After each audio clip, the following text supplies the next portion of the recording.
And what was your first experience like? Oh yeah, so I think I went by myself the first time just to check things out, or maybe I brought Bryn. Yeah, Maybe it was the two of us. Yeah, you said there's a church in our neighborhood.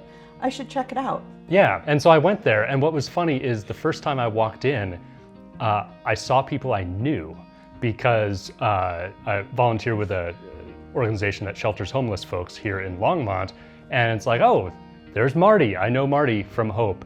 Oh, there's Amy. I know Amy through homeless advocacy and other things. So it was really cool to realize that I actually knew some people. Hi, I'm Kimberly McKay. And I'm Cameron McKay. I'm Amy Mann. Hi, I'm Keith Watson. Marianne Watson. Debbie Howard. Tim Howard. You want to go first? Sure, I can. So our daughter's wife's mother knew that we were looking for an affirming church, also a church where women had equal opportunity and roles in the church. And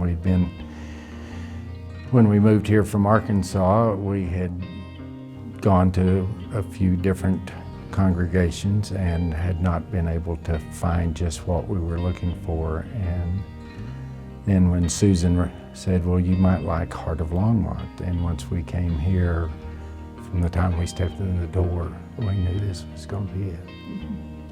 How has it been fulfilling the church in general? I think just getting to know people, just building those relationships, and yeah, very relational. And I love just the authenticness of people. They're just open and really real. Oh. I don't know. Yeah. Oh yeah. Oh, I've got a few things. So one, it became. We had been attending a non-LGBTQ affirming church here in town before that, and it became increasingly obvious that to be a person of integrity, it was important for me to attend a church that I could invite any of my family and friends to. I needed to be at a place where they would be received with kindness and in the fullness of who they are, not just part of them. I love that we do so much outreach and we do so much in the community.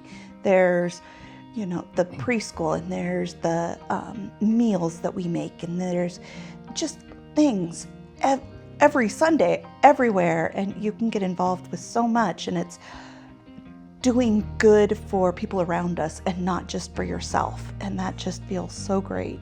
If you were explaining why you love this church to somebody in the community, what are the things you would say?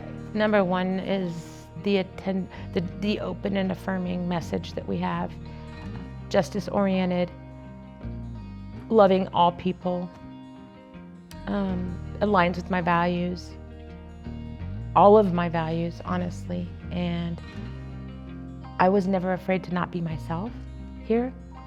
Like, I could be Amy from the minute I walked in the door, and I didn't have to worry about who was listening or who was here. And I I knew I was gonna join, but then my son and his wife and their kids came. I suggested they come, and they fell in love with it too. And that's when we all knew that this is where we were gonna be.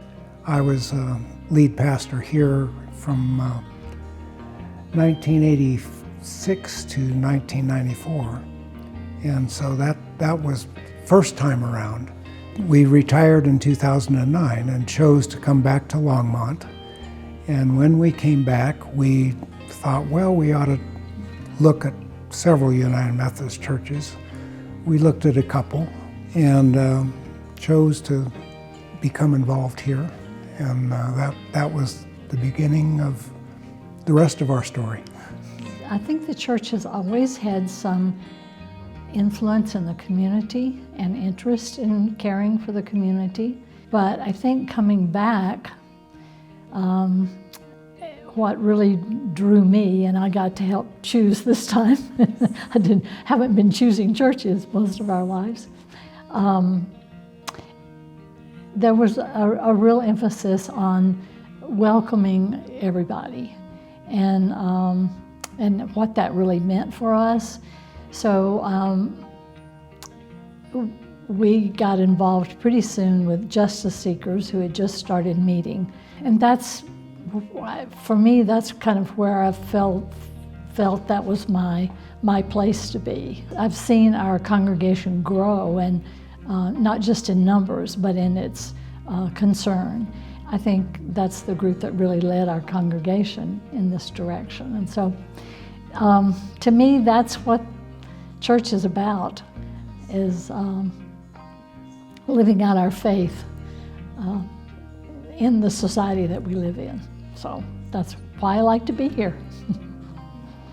Leaving all that we had known our entire lives was a big step.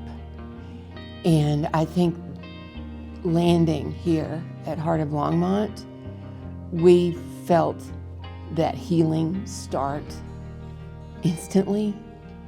The love, the friendliness, the acceptance. We kind of felt like we were met right where we were.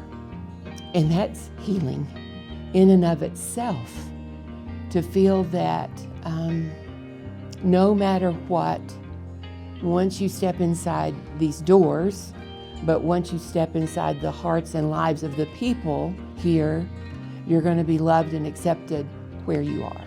We hadn't been here 2 or 3 times, and who was it that came up and handed us name tags? Oh, Marty Allison. Yeah, Marty comes up and hands us name tags, and we said, well, we haven't placed membership or anything. And he said, well, people still need to know your names. The fellowship that we came from, if you hadn't checked all the boxes and all of the things correctly, you didn't get a name tag, you didn't get your name in the church directory, and so just little things like that to people that probably never thought a second thought about it. When you're looking for a healing place, it has such a huge impact on you. To know you're welcome. Well, I believe that my gifts have provided transformation within the community and within me. And I think your gifts Your gifts Your gifts. Your gifts. Your gifts make online church happen so that folks who can't be here in person are still able to worship with us. Bringing love to people who might not otherwise experience it. help make the building a welcoming place so that it feels like home. Your gifts help hearts heal. They make transformation possible. They bring about changes in our church, changes in our culture, changes in our world, changes in our soul. I hope that you will give.